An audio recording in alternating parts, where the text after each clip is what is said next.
o que aconteceu? O bom foi que ela estava acordada. Se você ligar, se ela estivesse totalmente dormindo, aí seria difícil você conversar com ela. Ela não falaria nem... Não entendia nada. Aí tem que despertar, isso aqui. Aí aquela gritaria lá e tal, ela realmente foi mordida, tinha 2 marcas, né? 3. Tá. E a gente ficou bastante assustado. Aí a Karen disse, olha, você compra um anti-inflamatório, dá um analgésico. Gente, eu disse, caraca, não é possível, saí correndo. Pô, de madrugada eu fui achar uma farmácia 24 horas, comprei. Não, espera para dar amanhã. Eu digo, eu vou esperar para dar amanhã. Essa criança berrando aqui, não tem nem... Aí a gente saiu e os 3 começaram a orar. No caminho, quando eu cheguei, comprei um anti-inflamatório, hein, Felipe? Quando eu comprei um anti-inflamatório, a mulher da farmácia disse... Eu falei, a minha neta de 3 anos... 4 anos, foi mordido por uma lacraia. Ela, tem que levar no hospital urgente. Então, eu digo, eu falei com a médica, ela disse para... Eu ia dizer, a médica falou, mas eu falei com a médica disse que não, que era só dar a medicação e esperar que o veneno não vai matar, não vai fazer nada. Mas aí ela disse, não, mas isso aí pode entrar na corrente sanguínea e fazer não sei lá do que. Aí eu fui embora para casa. Eu disse, no meio do caminho, eu disse, Senhor, a tua palavra diz que nós pisaríamos em serpentes e escorpiões e não nos faria mal algum. Eu invoco essa promessa sobre a minha vida e a vida da minha neta. Nada vai acontecer. Eu estou levando esses remédios, mas nada vai acontecer. E fomos. Cheguei em casa e estava dormindo. Aí a gente enfiou o remédio nela, né? Ela teve que tomar o remédio, acordar para a gente dar o remédio. Ela tomou o remédio. Todo mundo fala que são 12 a 24 horas de dor intensa, a mordida da lacraia. Né? E depois, 12 a 24 horas, ela dormiu, acordou, não lembrava mais da lacraia. Só a gente. Todo mundo apavorado e ela de boa. Sim, eu desci, matei, era uma lacraia grande, realmente. A Rebeca viu ela em cima dela. A Rebeca viu ela em cima da perna dela, ela gritando, ai, ai, ai, ai, ai. Então, mas eu quero colocar uma coisa, quem está me ouvindo? Uma coisa é você saber que existe uma palavra. Outra coisa é essa palavra ser a tua vida. Quem está me entendendo? A fé, o conhecimento e colocar em prática a palavra. Então, hoje aqui, eu vou falar desses grilhões.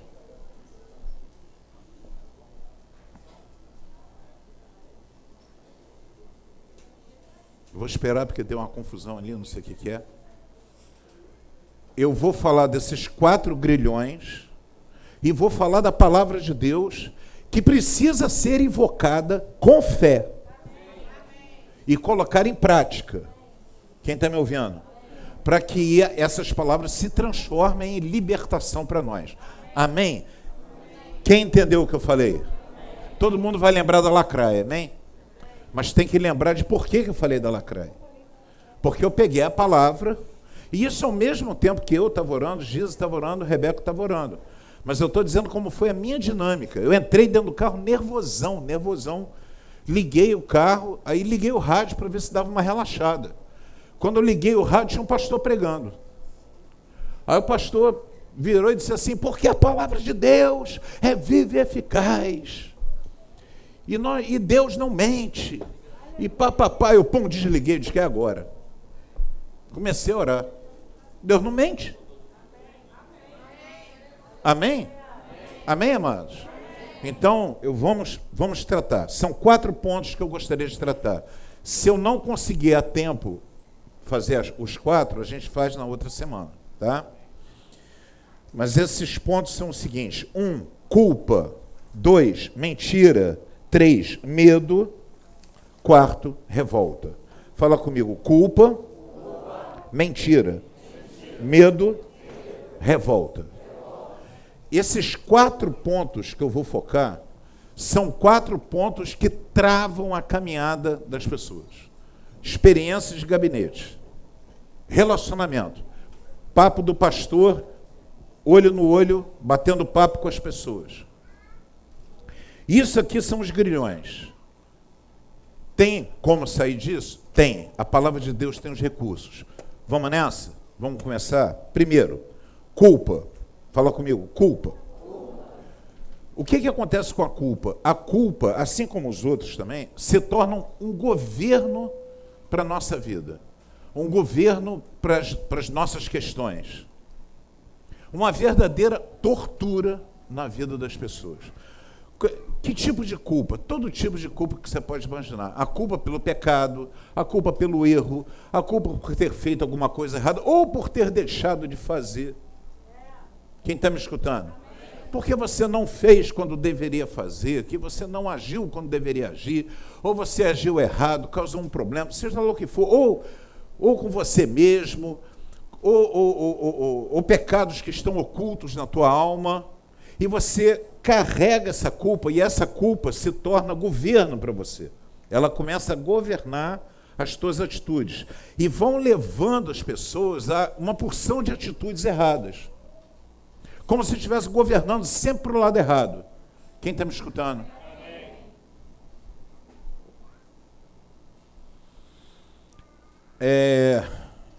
Primeiro, uma das coisas que eu vejo são mentiras sobre si mesmo. A culpa faz com que a pessoa tenha 2 tipos de atitude. Ou elas começam a construir mentiras sobre si próprio para poder justificar alguma coisa que está acontecendo. Então, ela tem uma culpa, vou dar um exemplo. Ela, quando jovem, quando criança, ou numa determinada época, estava ligada à pornografia, à masturbação e tal, e tal. Quem está me ouvindo?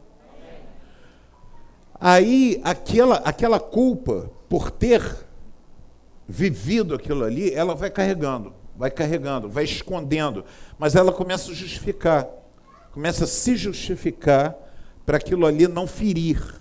Então você vai inventando coisas para você, não, eu fazia isso porque me levaram a fazer, ou ia para a pornografia porque era fácil, ou porque eu tinha muito acesso, ou porque eu ficava muito tempo sozinho, ou porque eu era solteiro, ou porque minha mulher viajava, ou porque o meu marido viajava e tal. Aí eu ficava me alimentando aquilo ali. A pessoa vai criando justificativas para poder conviver com aquele problema que ela não resolveu. Alô? Tem alguém me ouvindo? Segundo são justificativas, desculpas. A palavra desculpa é justamente para tirar a culpa. Desculpas que você vai criando também para poder... essas desculpas a gente cria para gerar falsas... Por exemplo, um cara que é medroso. Um sujeito que é medroso. Uma das atitudes do medroso é parecer arrogante, brigão, comigo e tal. Você faz assim, sai correndo. Uma das atitudes do medroso é tentar parecer corajoso. Vão. Por quê? Porque ele precisa se esconder através de alguma coisa. Estou dando um exemplo de desculpas que você dá para você mesmo. Por que você tem medo? Eu tenho medo porque eu tenho dor na coluna. Então, se eu tiver que brigar, eu não sei como é que vai ser. Aí você cria uma outra coisa. Eu tenho dor na coluna. Quem está me entendendo? A outra coisa do governo da culpa, e eu acho que isso é uma das piores, é quando você começa a concordar com os pecados alheios. Você perde a autoridade e começa a concordar com os pecados alheios porque a culpa te governa. Então, por exemplo, você tem um filho que comete uma coisa, uma filha ou um filho que está com uma atitude, por exemplo, comportamento sexual ou um comportamento assim, a conduta não está correta, está pegando coisas em algum lugar, você vê, mas porque você é governado pela culpa de um dia ter feito coisas desse tipo também, e o seu filho sabe, então você não tem autoridade para repreender. E aí você acaba concordando, ou fingindo que não nota, e tal, e tal. Eu vou dar um exemplo bíblico disso, que todo mundo deve conhecer. Davi e Aminon. Quem se lembra dessa história? Amém. Davi e Aminon. Aminon estupra a irmã dele, a meia-irmã, né? Tamar. Tem relações sexuais com ela. À força. E Davi deveria ter tomado uma atitude séria com Aminon. Ao invés disso, Davi foi deixando para lá. Quem está me ouvindo? Foi deixando, não, isso é um absurdo, tá, mas vamos lutar. Aminon era o primeiro na lista de sucessão. Foi o primeiro filho, era o primogênito. Não, vamos deixar e tal, não sei o que. O que aconteceu? Ele deixou aquele problema para lá. Por que ele deixou para lá? Porque todo mundo sabia do caso dele com Betseba. Porque ele teve uma relação adúltera e aquilo ali era conhecido dentro da corte, digamos assim.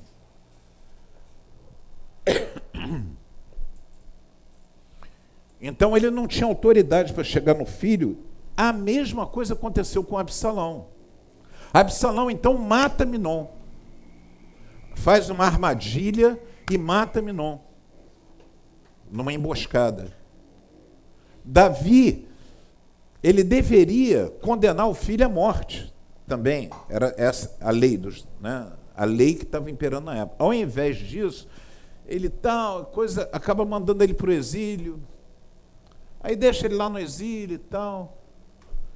E depois, quando ele volta do exílio, Joabe arma, ele volta do exílio. Davi também não vai falar com ele. Não tem nem conversa, porque como é que Davi vai olhar olho no olho de Absalão e falar? Porque a culpa governava os posicionamentos dele familiares. Alguém está entendendo? Amém. Da mesma maneira, muitos de nós têm uma relação assim com os filhos, tem uma relação assim com a esposa. O cara, ele está vendo que a esposa está indo por um caminho errado, está fazendo uma coisa errada, mas o cara bebe, fuma, joga, usa droga. Aí, como é que ele vai repreender a esposa, se ele está todo errado também? A culpa, quem está me escutando? Fala para o teu irmão do lado, a culpa é uma algema que não te deixa caminhar.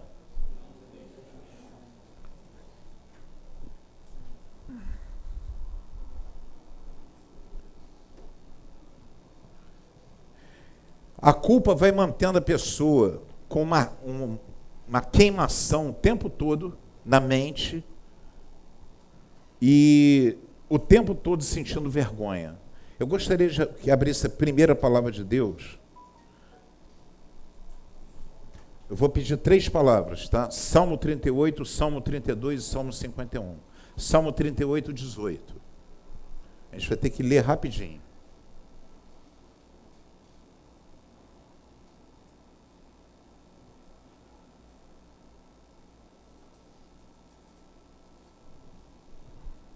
(38, 18).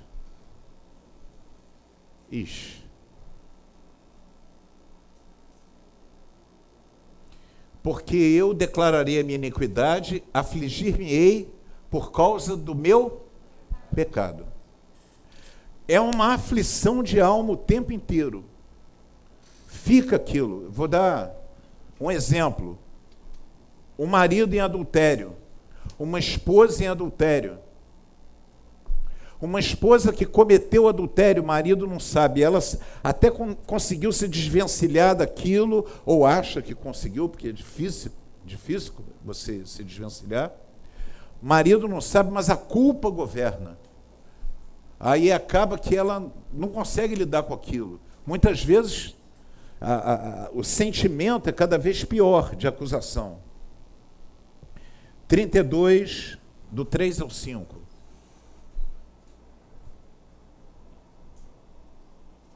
Alguém pode ler para mim, por favor? Hoje. Olha lá. 3 ao 5.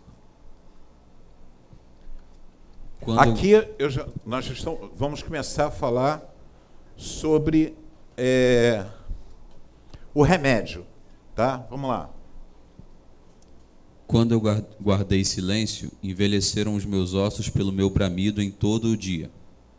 Porque de dia e de noite a tua mão pesava sobre mim. O meu humor se tornou em sequidão de estio. A palavra é tremenda. Selá. Confessei-te o meu pecado e a minha maldade não encobri. Dizia eu, confessarei ao Senhor as minhas transgressões, e tu perdoaste a maldade do meu pecado. Amém. Então, por aí a gente começa a encontrar o caminho de sair da situação. A primeira coisa, é necessário a gente reconhecer o problema. Quem está me escutando? Você reconhecer que você tem um problema. Por quê? Porque para você sair daquele mecanismo de eu vou buscando desculpas, porque na desculpa eu tiro a culpa de mim e eu acho que coloquei a culpa no outro. Eu coloquei a culpa que estava me machucando, eu coloquei a culpa no meu pai, coloquei a culpa na minha mãe, coloquei a culpa no meu marido, coloquei a culpa em qualquer coisa. E eu acho que eu consegui, mas ela continua ali.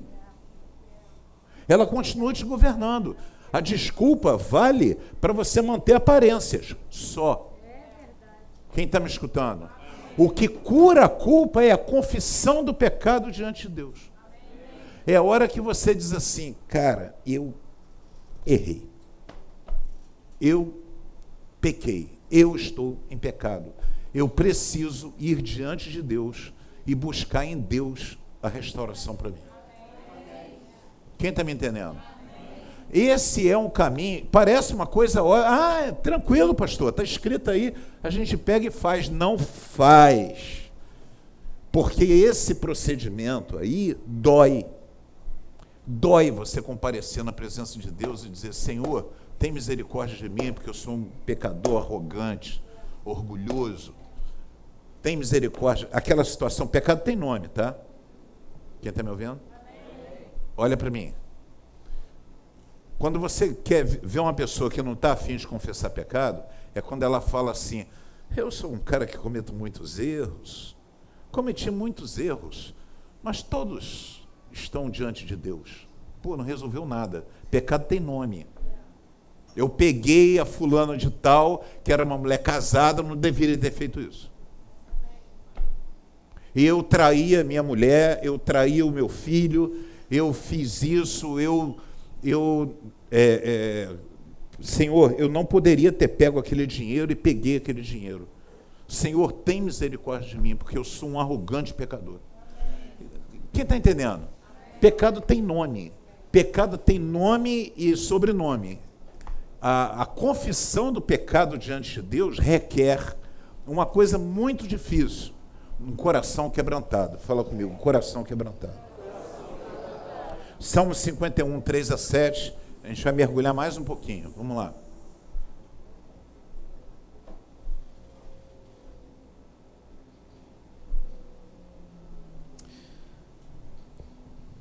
Porque eu conheço as minhas transgressões e o meu pecado está sempre diante de mim. Imagina, quem falou isso foi Davi, tá, galera? Eu conheço as minhas transgressões e o meu pecado está sempre diante de mim. Você imagina o que esse cara devia sofrer na relação que a gente vê nos Salmos, a relação que esse cara tinha com Deus. Quem está me ouvindo? A profundidade da relação dele com Deus. Até o pessoal que está fazendo o segundo ano de seminário, está fazendo o bacharelado comigo, está escutando o lado podre de Davi, digamos assim, que é o lado dele como político, como do ponto de vista histórico, mas é inegável pela palavra de Deus que esse cara tinha uma relação profunda com Deus e que Deus se revelava a ele, com todos os defeitos dele, com todos os erros dele. Quem está me ouvindo? Às vezes a gente acha que a pessoa tem que merecer pela sua conduta que Deus fale. Deus fala com o errado, Deus fala com o cara fumando maconha, Deus fala com o cara... Deus fala com quem Ele quer falar. Quem está me ouvindo? Então Davi, ele já começa... Continua, por favor. Contra ti somente pequei. Ele falando. E fiz o que é mal à tua vista, para que seja justificado quando falares e puro quando julgares.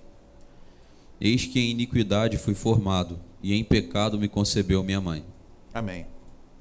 Eis que amas a verdade no íntimo, e no oculto me fazes conhecer a sabedoria. Purifica-me com o sopo, e ficarei puro. Lava-me, e ficarei mais branco do que a neve. Esse sopo era uma planta, é uma planta, que tem naquela região e que era usada para esfregar um esfregão, né? Uma bucha, é isso? Tá. Lava-me e ficarei mais branco que a neve. O que acontece nesse processo? Só tem um jeito de você resolver a questão da culpa. É você saber que aquilo ali foi perdoado, foi lavado, foi mudado por Deus. Alguém entendeu? Posso ouvir um amém? Amém. Você não consegue se desvencilhar da culpa com uma desculpa. O que a maioria das pessoas tentam fazer. Em vez delas, elas têm uma desculpa para o seu comportamento, elas têm uma desculpa para o seu erro, elas têm uma desculpa para a sua... E aí ela não se conserta, porque ela, no interior, o pecado dela está diante dela, como Davi falou. Eu conheço as minhas transgressões, ele falando, eu conheço as minhas transgressões. Amém? Então não adianta, a desculpa é só o lado de fora. É a atitude de aparência.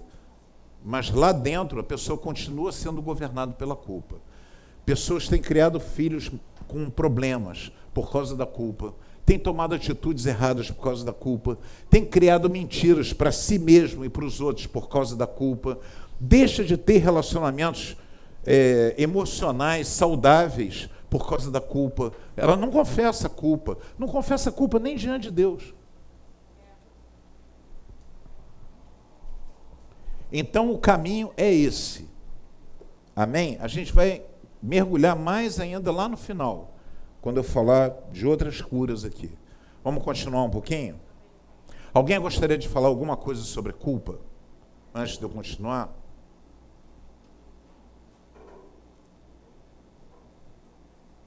Ninguém. Deus me livre. Vamos lá. Mentira. Por favor, Provérbio 18, 28, 13.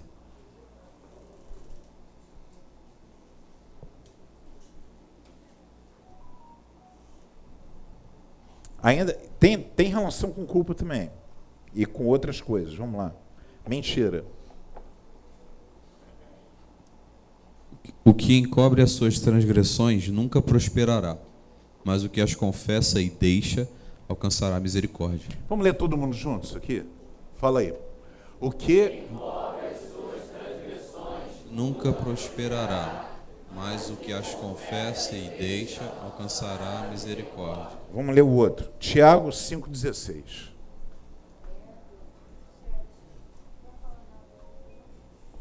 Vou falar.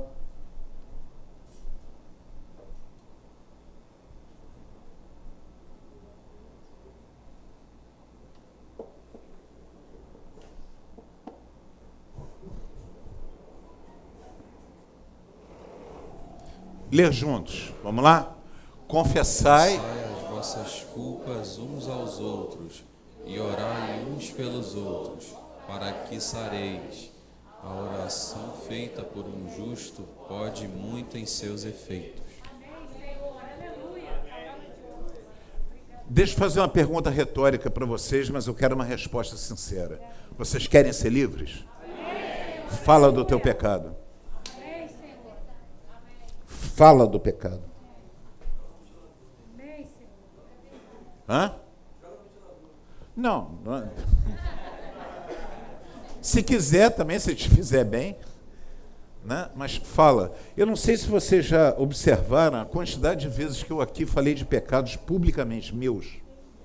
Por que eu falo desses pecados? Porque é libertador para mim. Você precisa encontrar pessoas, pode ser um pastor, pode ser uma liderança, sua esposa, seu marido. Você precisa encontrar uma pessoa com quem você possa falar. Errei, cometi um erro, cometi um pecado, não deveria ter feito, mas eu fiz. Estou errado, estou querendo mudar. Hoje eu vou mudar isso, eu preciso confessar para poder mudar. Eu tenho várias situações na minha vida em que eu só consegui vitória o dia que eu fiz isso. Por favor.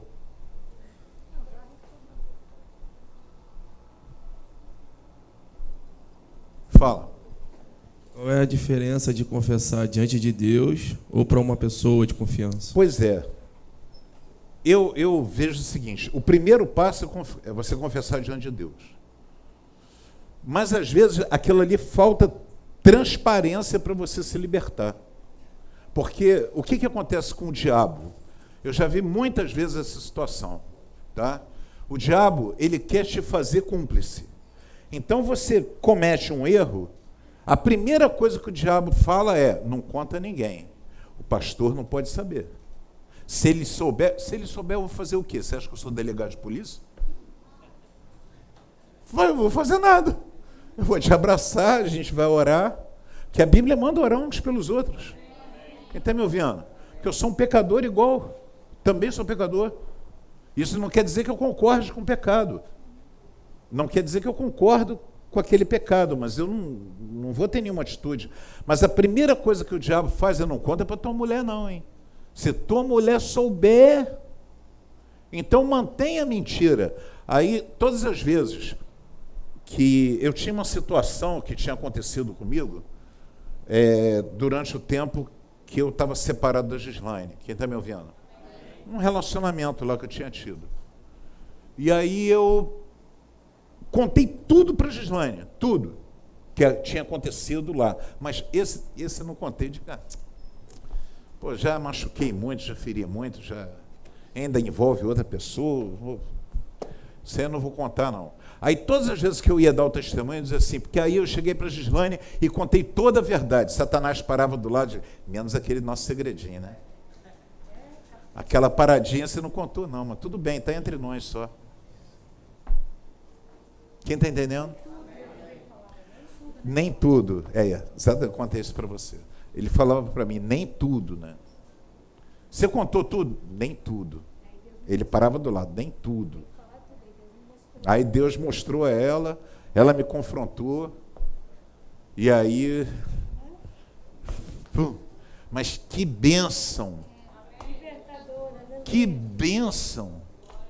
Eu poder ter a minha mulher como cúmplice. E não o diabo. Quem está me escutando? Quando você consegue confessar, é uma bênção você ter o teu pastor como cúmplice e não o diabo. Quem está me ouvindo? É uma bênção você ter um irmão em Cristo, sua esposa ou seu marido como cúmplice, ou seu pai, a sua mãe. Quem está me ouvindo?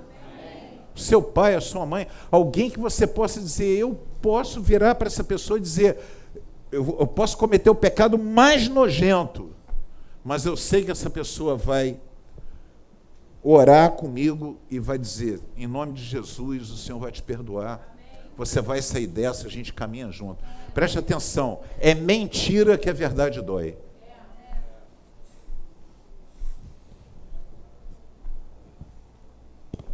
Pastor, geralmente tem pessoas que não fazem isso porque outras pessoas acabam excluindo, né? Aí não tem como uma pessoa se...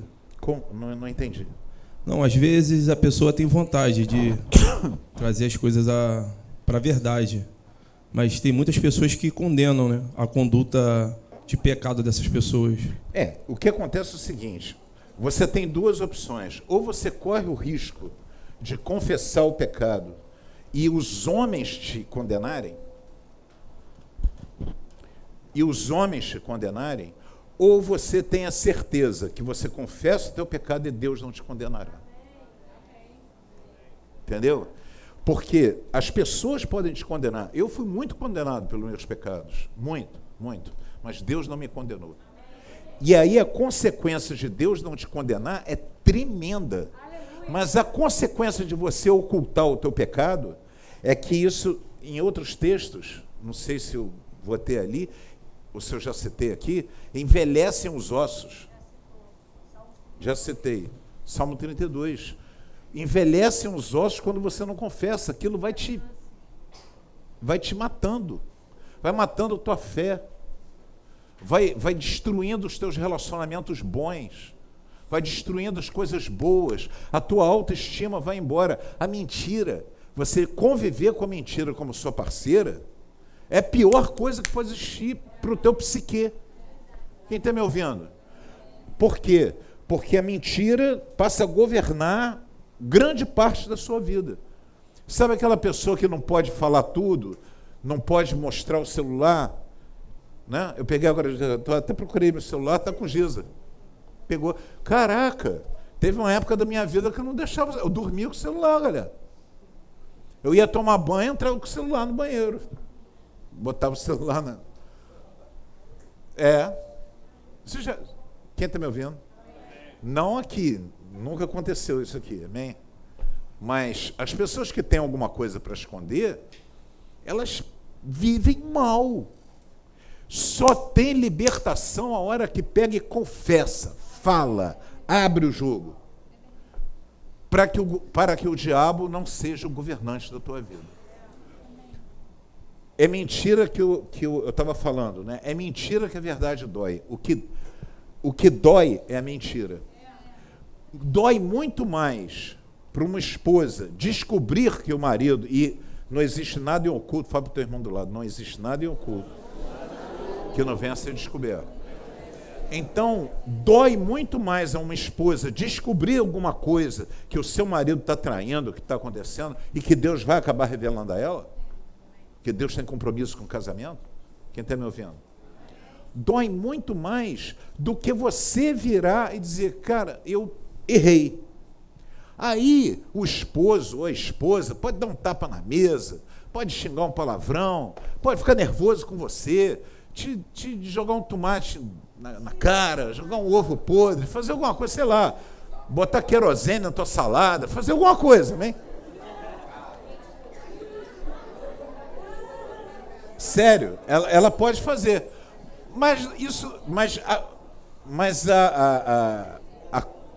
O pior, qualquer coisa é melhor do que viver com a mentira. Viver com o pecado. Quem está me escutando? Quem está me ouvindo? Viver com o pecado, associado ao pecado, com cumplicidade com o pecado, escondendo o pecado, é uma tortura que trava a caminhada da pessoa. Quer ser livre? Confessa. Quer ser livre? Confessa. Marca um gabinete com o pastor, marca um gabinete com a pastora, conversa com um líder. Aqui na igreja tem presbíteros, tem o Álvaro, tem o Dilson, tem as esposas, tem o pastor Sandro, tem a pastora Tati, tem um monte de gente aqui que você pode chegar, você pode contar o seu pecado mais nojento, que nenhuma dessas pessoas vai te jogar uma pedra. E não é que elas vão jogar porque elas concordam com o pecado. Elas não vão jogar porque o nosso trabalho não é apontar o dedo para o pecador. É estender a mão para o pecador e ajudar ele a sair do pecado. Esse é o nosso trabalho. Então, eu vou falar com uma pessoa que vai ouvir o meu pecado e não vai me condenar. Quem te condena é a mentira e o diabo. Você se torna um alvo do diabo. E a tua alma fica presa. Você fica o tempo inteiro tendo que conviver com aquela acusação. Quer falar? Rapaz, tu tá... Melhor marcar um gabinete. Vai lá, Renan, pode falar. Então, quando Só o Renan que está com problema aqui, está todo mundo... Então, quando você acaba escondendo a verdade do seu parceiro, isso acaba quebrando a unidade também do casal? Não entendi. Quando você acaba escondendo algum pecado, mesmo que você confessou diante de Deus, mas não confessou diante da esposa... O casal não anda. Se lembra a bola de ferro? Não anda. Não anda. Não sei porquê, tem um mistério nesse negócio. O negócio não anda. O casal não cresce, não prospera. Está sempre se desentendendo por causa de besteira.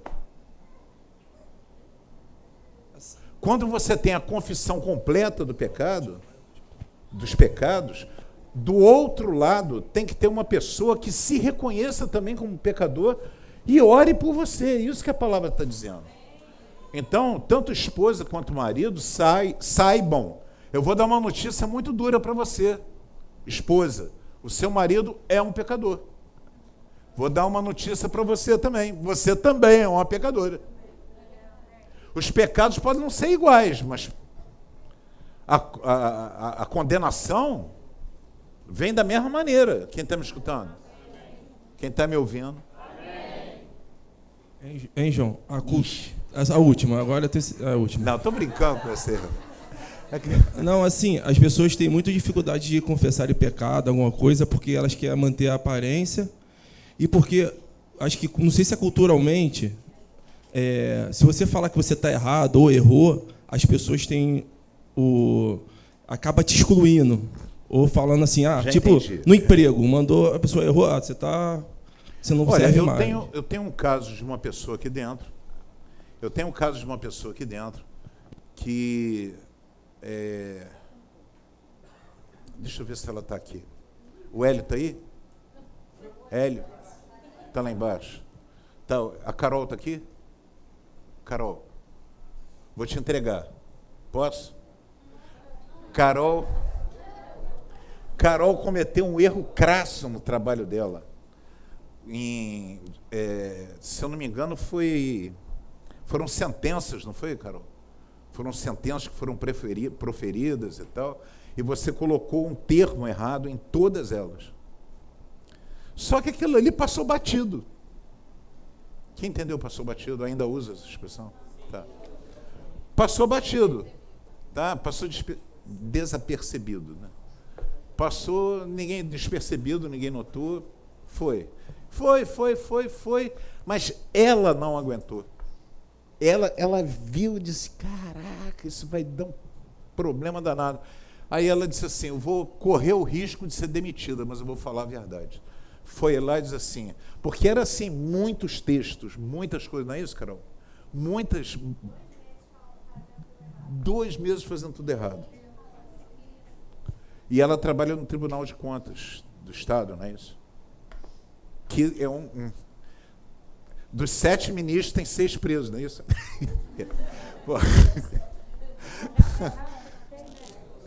Mas ela está solta, glória a Deus. Isso é uma... Aí ela disse, caraca, eu errei nisso, e isso provavelmente vou ser demitida. Aí ela entrou em contato comigo, eu disse, Carol, ela disse, tem uma aqui que me odeia, e é justamente a minha chefe. O que eu falo? Tem ninguém me assistindo não, né? É justamente a minha chefe, mas eu vou fazer o seguinte, eu vou até ela e vou contar.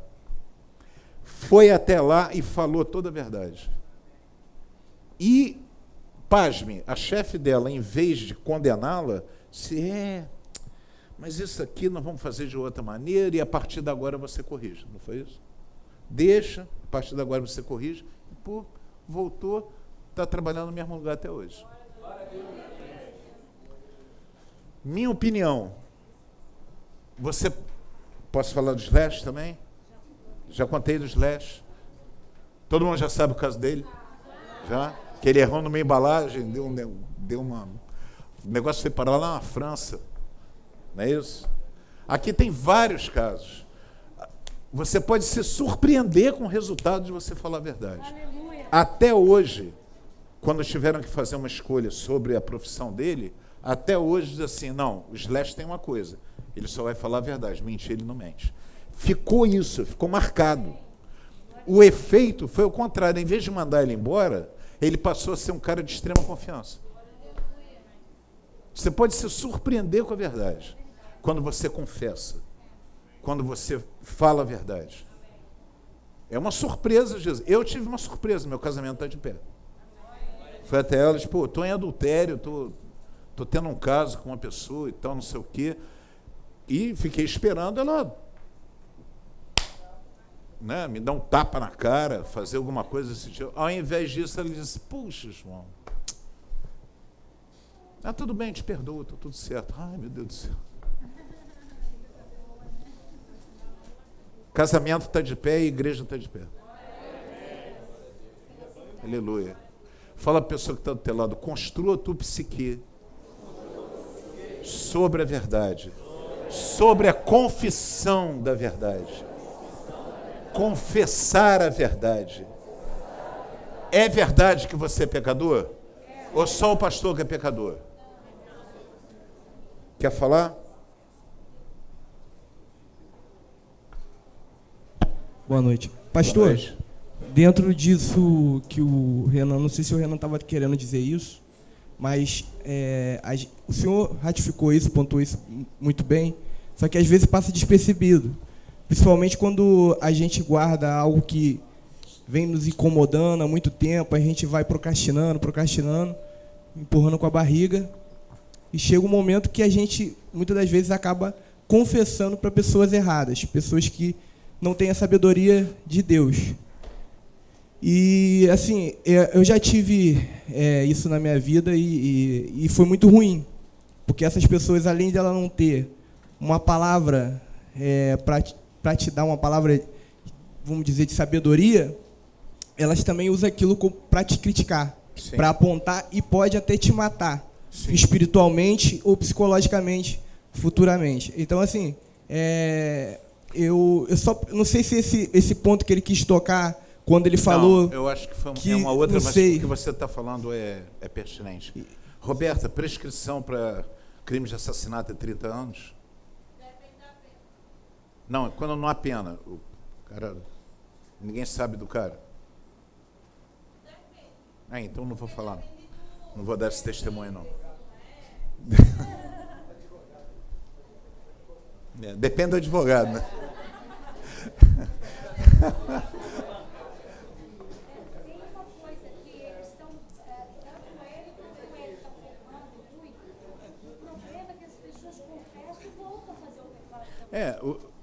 Não é só isso, não é só isso. Eu acho que tem duas coisas porque a Bíblia fala de confessar o pecado e deixar, certo? Quando você confessa e deixa, não tem mais do que te acusar. Existia também, só um pouquinho, Roberta, existia também um costume no passado das igrejas, e eu acredito que esse costume caiu em desuso, das pessoas serem trazidas até a frente, o pastor expunha o pecado e excluía da comunhão, não é isso? Falava, ainda dizia qual o mandamento que a pessoa tinha que quebrar. Ainda faz, eu não quero nem saber, tá? Para mim, eu acho que as igrejas já pararam de fazer isso, porque é muita... O cara vai lá, pastor, eu quero confessar um pecado. Aí confessa o pecado, pastor, beleza, vem cá. Bota o cara lá na frente, expulsa o cara da igreja. Pô, eu não consigo imaginar Jesus expulsando o pecador. Jesus não expulsou nem Judas. Serviu a Santa Ceia para Judas. Então havia isso. Então, muitas pessoas têm medo de ser expostas. Então tem essa... Mas eu quero falar uma coisa para você. A exposição do pecado, quando fica no passado, ela faz você crescer em Deus. Entendeu? Por que eu posso chegar aqui e confessar o meu pecado de adultério? Porque, em nome de Jesus, até o dia de hoje, o Senhor tem me guardado, daquela época até aqui, eu não sou mais adúltero. Entendeu? Então eu confesso como uma coisa que rolou na minha vida, que hoje só serve para abençoar os outros. O que acontece muitas vezes, Igor, é que você confessa coisas, pecados que você não está afim de largar. E isso eu já vi muitas vezes acontecer, quem está me ouvindo. Pessoas que vinham e me contavam o mesmo pecado. E aí, mudou? Não. E aí, não, de novo. No fundo, ela não está afim de largar o pecado. Ela está fazendo marketing da ação de Satanás na vida dela. Por quê? Uma coisa é a pessoa dizer assim, porque eu posso falar aqui, eu cheirava cocaína, fumava maconha. Por quê que eu posso falar? Porque eu não cheiro, não fumo, não faço nada, eu fui liberto, o Senhor me libertou. Amém? Não uso drogas ilegais. Então, é uma página virada na minha vida, eu posso chegar aqui e falar. O que acontece muitas vezes é isso.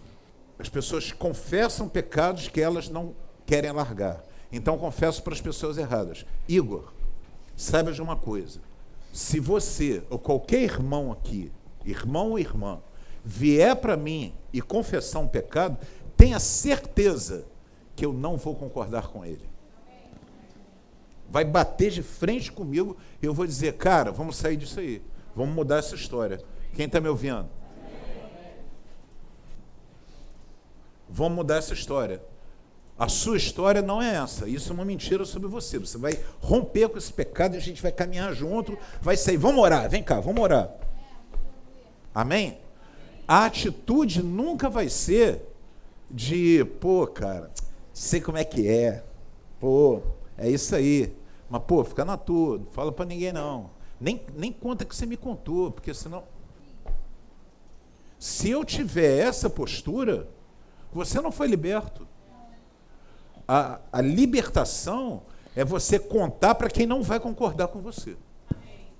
Então, eu vou dizer assim, não, eu vou confessar uma coisa para o Dilson, porque o Dilson é meu parceirão, aqui, presbítero, a gente anda junto, vou confessar para ele, porque aí ele vai me abraçar, ele vira na minha... Ele é um. Ele olha olho no olho e diz, meu pastor, não concordo não. Ele manda na lata. Não é isso, Sandro? Ele manda na lata. Qualquer um de nós. Um para o outro aqui. Todo mundo que está na liderança, todo mundo que trabalha no ministério dessa igreja aqui, se você for até ela e confessar um pecado, ela não vai concordar com você, com o pecado. Ela vai te abraçar, orar, te guardar, te ajudar, mas te apoiar, não. Quem está me escutando? Quem está me ouvindo, diga amém. Vocês concordam com isso? Então, Igor, existe esse problema. Às vezes, quando você está no pecado, você vai conversar com o cara para buscar aprovação. E, às vezes, a vitimização. E com uma desculpa, porque a culpa está te machucando. Então, você traz uma desculpa junto com a confissão e, no final das contas, você não está a fim de resolver nada. Entendeu? Então, a premissa da palavra de Deus é: aquele que confessa o seu pecado e os deixa, alcançará misericórdia. Quem entendeu? É isso aí. Ah, pastor, e se eu pecar de novo? Aí volta de novo. Não é se pecar de novo, não é a continuidade do pecado, é uma outra situação que pode te levar ao pecado também. Quem está me ouvindo? Mas você vai ter a mesma postura. Confessar e deixar. De novo. De novo. Ah, já pequei uma vez, agora não tem mais perdão. Tem sim. Mentira do diabo. Tem sim. Tem perdão até o fim. Porque foi para isso que o sangue dele foi derramado. Amém? Quem recebe essa palavra? Amém. Betinha, é mais do mesmo ou eu sigo adiante? Não, pode seguir. Vou seguir? Tá, depois qualquer coisa eu estou às ordens. Tá? É sobre... Tá bom. Rapidinho com ela aqui. Ó, 1 segundo para você. Betinha vai ficar até com raivinha de mim, porque eu... Já passou do tempo, né? Uma vez eu estava num gabinete e o senhor falou para mim que aquela pessoa não tinha se arrependido. Porque ela foi pegando flagra. A família descobriu o pecado dela. Então, ela disse que se arrependeu, mas ela não estava arrependida. Ela estava com remorso. Às vezes a gente não está arrependido, porque a gente foi pegando flagra. Se ninguém tivesse visto, talvez a gente não se arrependesse, né? A gente não iria confessar no pecado. Ela confessou, mas foi obrigada a confessar, entendeu? Ela está dizendo o seguinte: a pessoa que está em pecado precisa confessar, porque ela não aguenta mais aguentar aquela mentira. Ela chega numa hora que a pessoa, por exemplo, uma pessoa de Deus. Agora, se a pessoa foi pega no flagra, eu vou confessar aquilo que todo mundo já está sabendo. Então, na realidade, a pessoa às vezes não está aguentando mais a mentira. Entendeu? Ela precisa tirar aquilo ali. Aí, amém. Aí essa pessoa vai... Agora, só porque... Isso aí. Então, vamos lá. Terceiro ponto. O medo. Fala comigo, medo. O medo, ela tem... Deixa eu colocar aqui. Vamos falar a diferença. Medo é uma bênção. Amém, amados? Medo os homens sentem, os animais sentem. Qualquer um sente. Medo é uma bênção. O medo gera prudência. O medo é um dom de Deus. Quem entendeu? O medo fundamentado, ele é um dom de Deus. A gente poderia até chamar de prudência, de inteligência. Eu não vou fazer uma coisa porque eu tenho medo, porque... vou dar um exemplo. Me ajuda a dar um exemplo aqui. Eu não vou...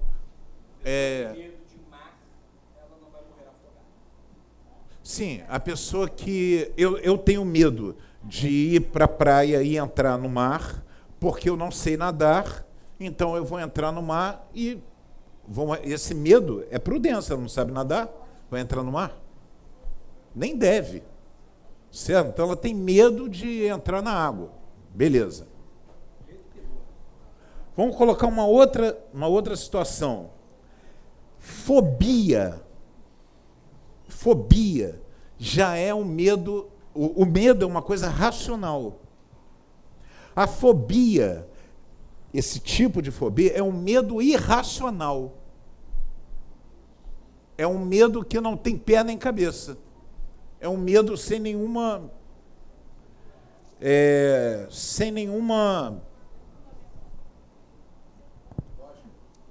Ele é desproporcional, fala comigo, desproporcional. É um medo desproporcional. É muito medo. Eu tenho medo de avião. Mas por que você tem medo? Alguém aqui tem medo de avião? Levanta a mão, quem tem medo de avião. Quem não entra em avião de jeito nenhum? Não, medo de andar de avião é porque quando você entra, aquele negócio. Aquilo ali pesa não sei quantas toneladas. O negócio vai lá em cima. Peraí, vamos fazer diferença. Eu, por exemplo, fiz uma viagem agora há pouco tempo, a gente foi até Natal. Na hora que a gente entrou no avião, foram 5 turbulências, daqui até lá. O cara aperta os cintos e tal, aí o avião... Caraca. Medo? Sim. Fobia. Eu não entro em avião de jeito nenhum. Eu vou a pé daqui a Natal. Não entro em avião. Por quê? Porque eu tenho pavor de avião. Aí você... Olha só. Racional. Nesse momento que nós estamos aqui nesse culto, 2 milhões de pessoas estão voando. No mundo inteiro. Nesse momento. A média é essa. A todo momento tem avião subindo, descendo. Os casos de acidente são 0,00001. Você tem 1000 vezes mais chance de sofrer um acidente de ônibus, ou um tombo de moto, ou bater com um carro, muitas centenas de vezes mais chance do que cair de um avião. Andar de bicicleta. Olha só. a fobia, dizer assim, não, eu vou entrar nesse voo, vou chegar lá e está tudo certo, vai dar tudo bem. Eu, por exemplo, na hora que fui entrar no avião, deu aquele negócio que eu já vi, aqueles segundos mortais, como é que é? Acho que é isso. Acidentes aéreos. Eu gosto de ver esses negócios. Aí comecei a ver, aí comecei a lembrar, eles sempre mostram uma cena, todo mundo alegre entrando no avião e tal. Eles fazem isso de propósito, aí todo mundo alegre. Aí eu estou todo alegre subindo no avião, estou lembrando dos segundos mortais lá. Ai, meu Deus. Mas, ao mesmo tempo, vem um sentimento racional que diz o seguinte, pô, todos os dias sobe avião, desce avião, sobe avião, desce avião, de um lado para o outro, aqui no Brasil, fora do Brasil, o tempo todo. É raro acontecer, tanto é que quando acontece, sai notícia no mundo inteiro. É um meio de transporte muito seguro. Quem está me ouvindo? Então, galera, por favor. O medo, esse tipo de medo, essa fobia, ela é paralisante. Ela paralisa muitas vezes a pessoa. Medo de se relacionar, medo de lugares abertos, medo de sair de casa. Esse negócio da pandemia potencializou muitas pessoas com esse problema. Estou errado, Caio? Muita gente está paralisada. Tem gente que não sai de casa há um ano. Tem gente que não sai... Hã? Você conhece uma família, não é isso? Não vai cair a live. Aumentou o consumo de antidepressivos, aumentou uma série de problemas de depressão, aumentou suicídio, aumentou... Esse tipo de fobia, de medo de quê? Medo de sair de casa, medo de se relacionar. Quem está me ouvindo? Tem gente que não casa, não consegue casar, porque tem medo de se relacionar. Medo de dar errado. Quem está me ouvindo?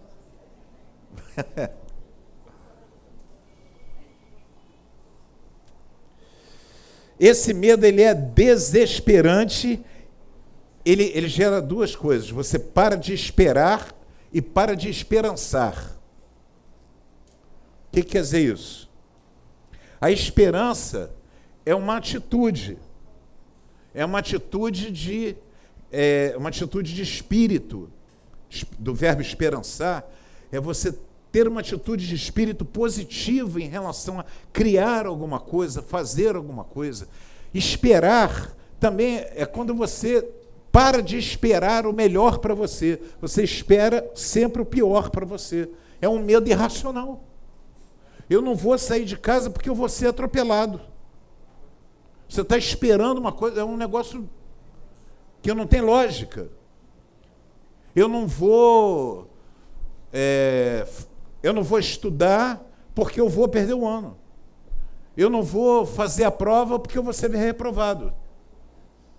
Hein, Gilson? No jiu-jitsu. Eu não vou competir porque eu vou lá e vou perder. A expectativa é sempre ruim. A construção é sempre ruim. Por quê? Esse medo, ele é irracional.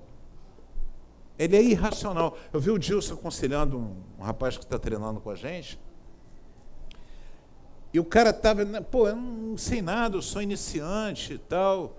O Bretas. Eu sou iniciante, não sei nada, vou chegar lá, vou perder. Disse assim, Bretas, você vai lutar contra um outro cara que também é faixa branca, que tem o mesmo peso e a mesma idade que você. Ganhar ou perder? Você não vai chegar lá e lutar com faixa preta. Pô, atleta olímpico. Isso não vai acontecer. Vai ser um cara da mesma idade, da mesma faixa, e os dois vão lutar. Ganhar ou perder não tem problema. E você não vai... Aí o cara foi para casa, disse, bota meu nome aí. Uma palavra libertou o cara. Quem está me escutando? Uma palavra da pessoa certa, deu uma direção, Ele confessou, olha só que coisa interessante, confessou a fraqueza dele. Pô, eu tenho medo, vou chegar lá. Gilson deu uma palavra que ele encontrou nele fortaleza para ir em frente.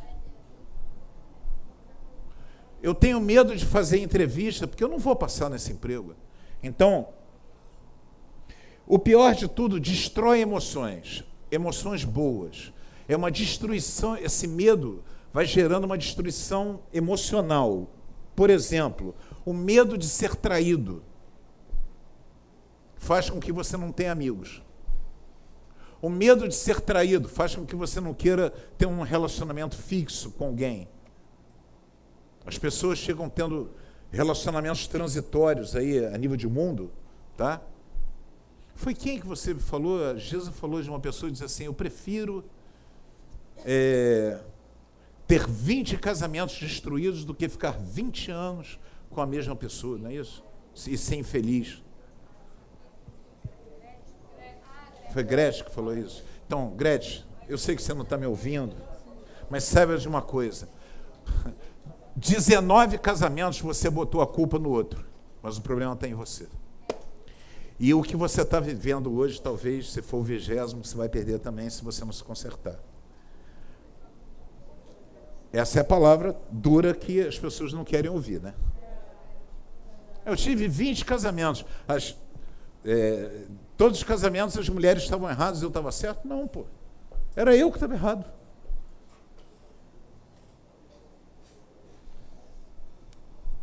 Vamos lá. Medo,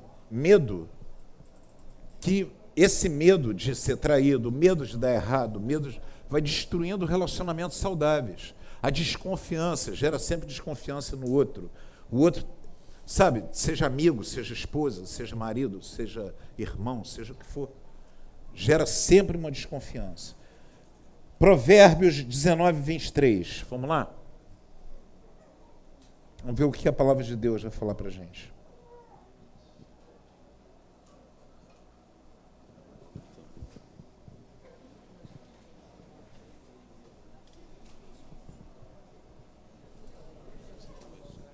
Vamos lá? Vamos ler todo mundo junto. O temor do momento. Senhor. 1, 2, 3 e já. O temor Do Senhor encaminha para a vida. Aquele que o tem ficará satisfeito e não visitará mal nenhum. Quem tem medo de Deus não precisa ter medo de mais nada. Se você tem medo de Deus, se você tem medo de uma conduta errada com Deus, você não precisa ter medo de mais nada. Porque você vai ter uma conduta que o tempo todo Deus vai te governar. Então, e Ele está dizendo que nada de mal vai te acontecer. Alguém aqui é dirigido por Deus? Pode dizer assim, eu sou dirigido por Deus? Você pode falar. Então você não precisa ter medo de nada. É só ir em frente. A palavra de Deus tem escrito, sempre falam isso, eu nunca contei, mas já ouvi muita gente falar, tem escrito 365 vezes na Bíblia a palavra não temas. Não sei se é verdade. Nunca contei. É isso mesmo? A Jesus contou? Não, também. Eu nunca contei, mas muita gente fala isso. 365 vezes está escrito não temas em várias situações diferentes. Inclusive situações de perigo real, de destruição. Sabe? E Deus está dizendo, não tenha medo. O homem de Deus e a mulher de Deus são pessoas corajosas. Se você quiser colocar, eu quero glorificar a Deus pela vida da irmã Regina que está aqui, da irmã Jussiara que está aqui. E tem um monte de jovens que estão, como direi, assustadinhos. Amém? E está aí, tem duas mulheres de Deus aqui dentro, enfrentando, dizendo, eu quero ouvir a palavra, eu preciso do culto presencial, eu preciso da vida sobrenatural de Deus dentro de mim. Que se dane tudo, Deus vai me guardar. Amém? Eu creio nisso. Você crê nisso? Se você não crê, a gente vai sair daqui, vai cruzar ali. Ali tem umas áreas, uma das áreas mais perigosas aqui da cidade, em Risca-Faca, não é isso? Hã? A gente está no bairro United States of Mary Paul. É um lugar complicado. Não, é sério. Maria Paula, é a junção das águas. Olha para mim, é sério. A gente entra aqui, vem ao culto, sai daqui e Deus guarda a gente. O pessoal vem aqui, treina jiu-jitsu, Deus guarda a gente.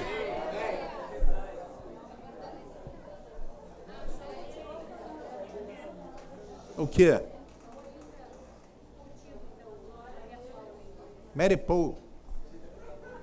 Maria Paula. Deixa eu te falar, aonde você for, olha para mim, igreja. Aonde você for, o braço do Senhor vai. Aonde você vai, o Senhor está presente dentro de você. A palavra de Deus está dentro de você. Você lembra que eu falei da lacraia? Quem se lembra da lacraia? A palavra de Deus, o poder de Deus está em você. A palavra de Deus é poder. Fala comigo, a palavra de Deus é poder. Fala para o teu irmão do lado, não temas.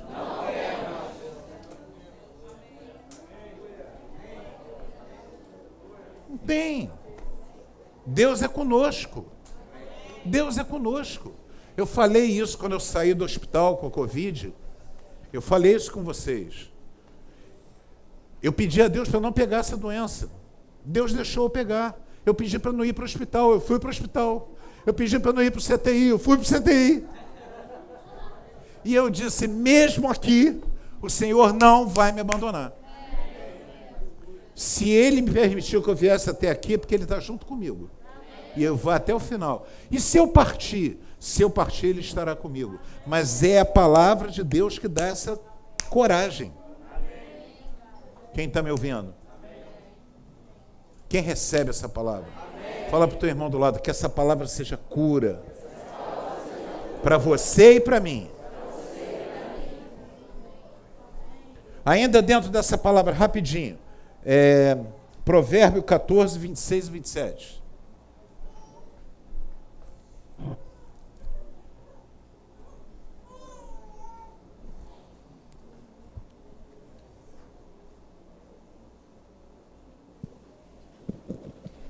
Olha que palavra, galera. Vamos ler juntos? No temor. Ele será para os seus filhos. Vamos lá? O temor do Senhor é fonte de vida para desviar dos laços da morte. Vamos de novo, 26. No temor do Senhor, confiança, e ele será um refúgio para seus filhos. Agora 27. O temor do Senhor É fonte de vida para desviar dos laços da morte. Irmãos, não é a minha opinião. Não é a minha opinião. Isso aqui não é uma coisa que eu acho. É alguma coisa que precisa entrar dentro de mim e dirigir a minha vida.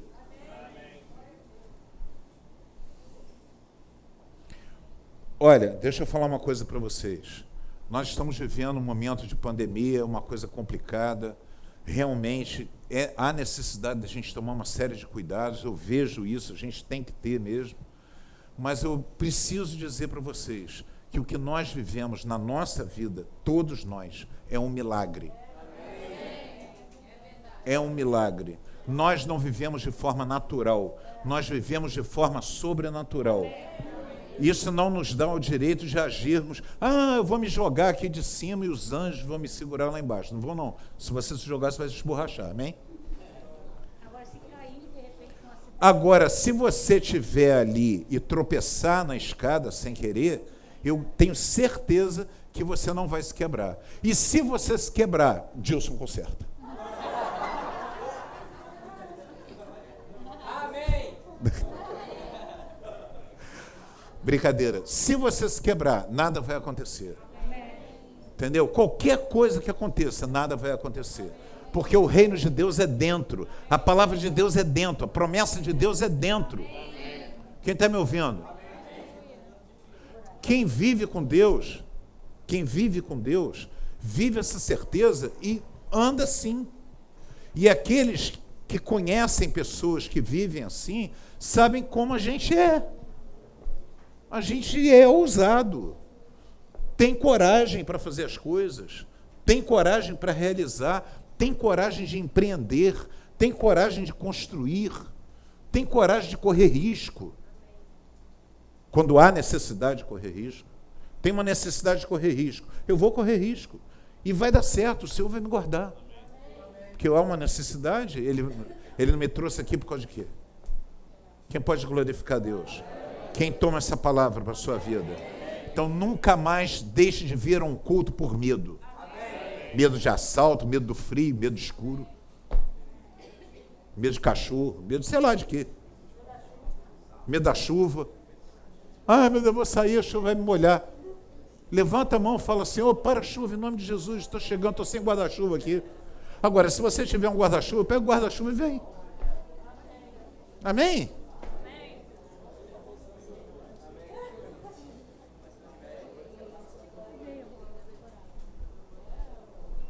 Eu estou sem, tá?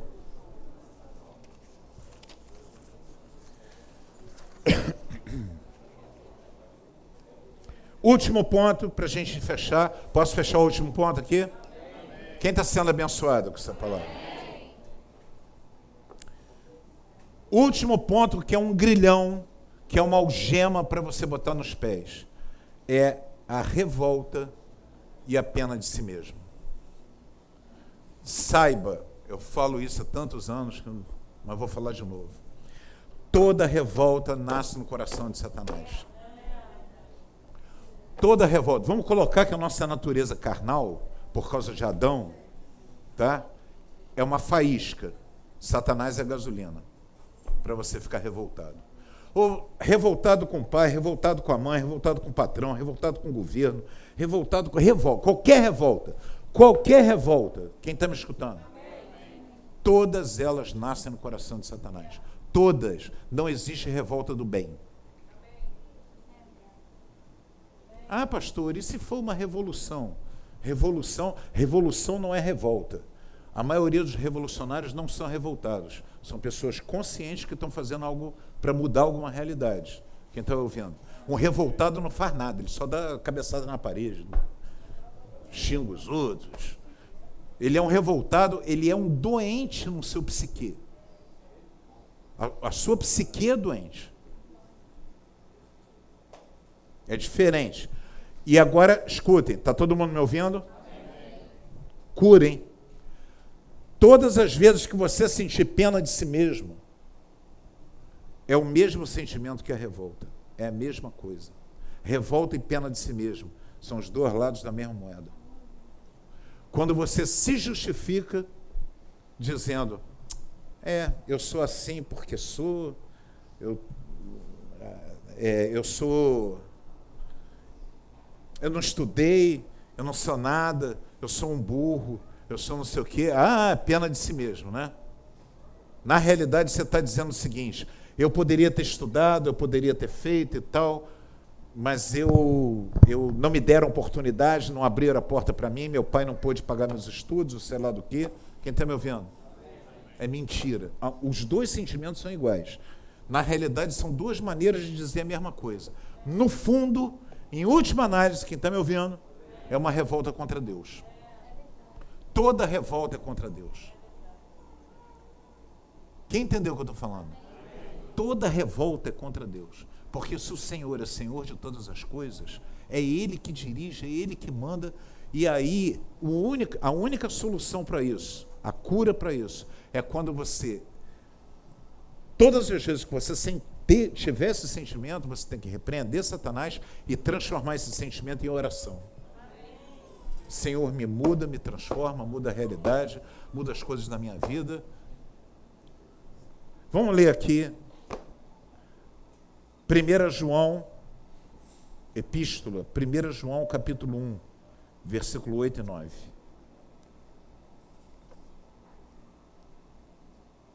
Fala para a pessoa que está do teu lado. A revolta e a pena de si mesmo, fala. é como colocar um óculos que cega a pessoa. A pessoa que está dirigida por esses sentimentos, quem está me ouvindo, diga amém. A pessoa que está sendo dirigida por esses sentimentos, ela é como uma pessoa que pega um óculos. Quem já teve a experiência de pegar um óculos de uma pessoa míope, assim, tipo eu, tem 3 graus. Como é que é? Presbiopia, não é isso? Tem 3 graus de... É presbiopia? Esqueci o nome. Fundo de garrafa, velhice. Olho velho. Vista cansada. Vista cansada é mais emocionante. Vista cansada. Então, tem 3 graus. Pega um garoto desse que não, entendeu? Que ainda não teve o olho estragado por causa de celular. Bota esse óculos, ele não vai enxergar nada. Ele vai enxergar tudo errado. A revolta, pena de si mesmo, faz isso com a nossa visão de vida. Você vai enxergar teu marido errado, vai enxergar tua esposa errado, vai enxergar você mesmo errado, vai enxergar tudo em volta errado. É isso que a revolta faz. É o óculos errado, é a lente errada para a realidade. Você não vê mais a realidade certa.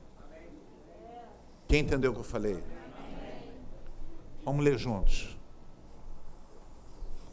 Se dissermos que não temos pecado, enganamo-nos a nós mesmos, e não há verdade em nós. Se confessarmos os nossos pecados, Ele é fiel e justo para nos perdoar os pecados e nos purificar de toda injustiça. Amém.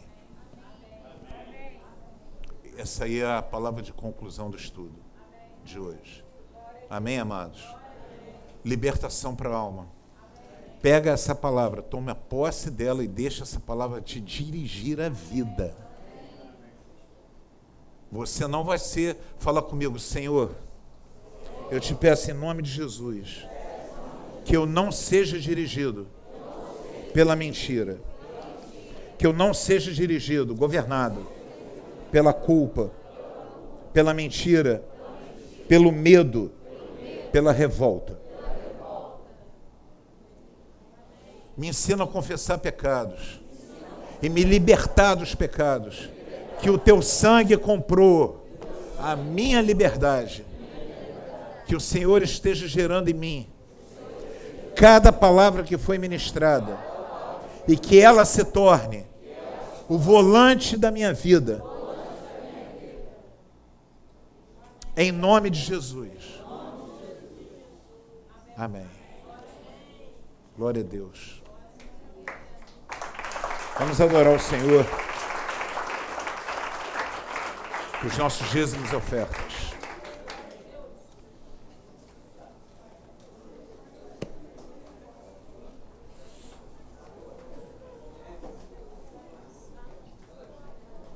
Amém.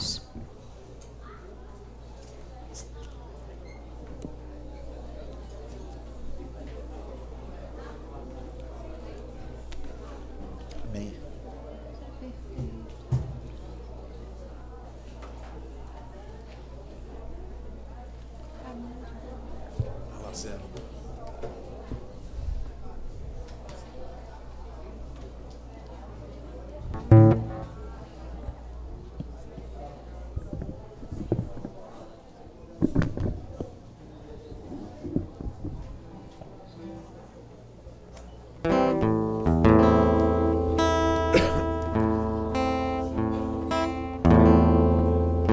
O caminho de Deus é perfeito. A palavra do Senhor é poder. Ela é arma, é o escudo para todos os que nele confiam. Deus é minha fortaleza e a minha força. Com ele passo pelo meio de um batalhão. Ele adestra minhas mãos e prepara para guerrear.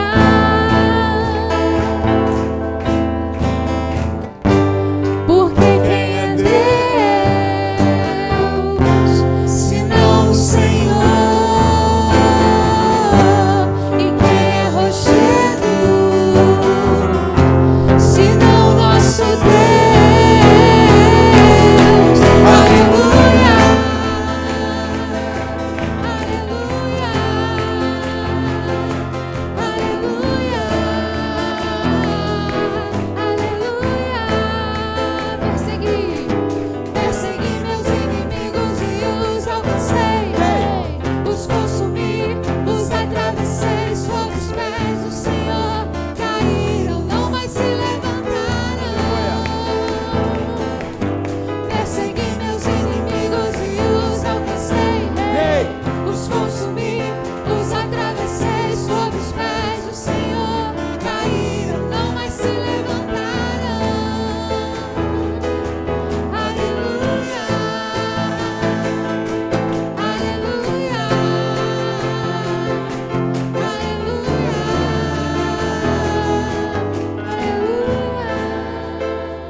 Diego, da Gabriela, do Lucas, do Zé e da Aline, do Zé e da Priscila, do Roberto e da G.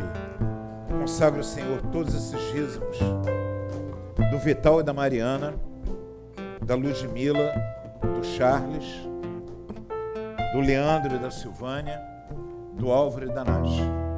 Consagro todos esses dízimos e ofertas, Pai, para que a Tua bênção financeira venha sobre toda a igreja, sobre todos aqueles que têm compromisso com esse ministério, em nome de Jesus. Amém.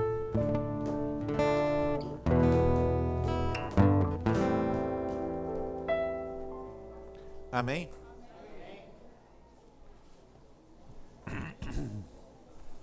Quem foi abençoado? Vamos tomar posse dessa palavra, vamos viver essa palavra. Tá, galera? Vamos ficar de pé. Ok. Unção. Que horas no sábado, Gilson? Unção, sábado, 8 horas da noite. Amém? Todo mundo sabe o que é unção? Fala para o teu irmão do lado, convide amigos que estejam com problemas no seu casamento. Ó, se o problema for bem cabeludo, é esse mesmo que tem que vir. Tá? Sábado também, o pessoal do Expulsos do Inferno vai estar fazendo um passeio de moto até nós vamos sair daqui bem cedo, 6 horas da manhã. 6h30. Por que não 6 horas? Se você não gosta da madrugada, 6h30. 6h30 na oficina Diogo Motos. A galera está se reunindo ali, a gente vai partir. Amém? Vamos dar as mãos? Ah, não vamos dar as mãos. Não, vai acabar o álcool gel da igreja. Tá? Vamos orar. Senhor, muito obrigado por esse culto, obrigado por tudo que o Senhor fez e está fazendo. Senhor, pelos grilhões, Senhor, pelas algemas que estão saindo dos nossos pés. Que a gente caminhe, Senhor, a partir da Tua palavra. Senhor, e que a nossa alma seja curada pela Tua palavra. Senhor, pela fé na Tua palavra. Em nome de Jesus, tomamos posse de tudo que foi ensinado hoje aqui. Que essas palavras transformem nossas vidas. Em nome de Jesus. Amém. Amém, amados? Que o amor de Deus, a graça do nosso Senhor e Salvador Jesus Cristo, as consolações do Espírito Santo, sejam cada um de nós hoje, sejam conosco por toda a eternidade. Os que recebem dizem amém. Amém. Deus abençoe a todos. Gerando vidas, Tua vida em minha vida, a certa medida é o transbordar.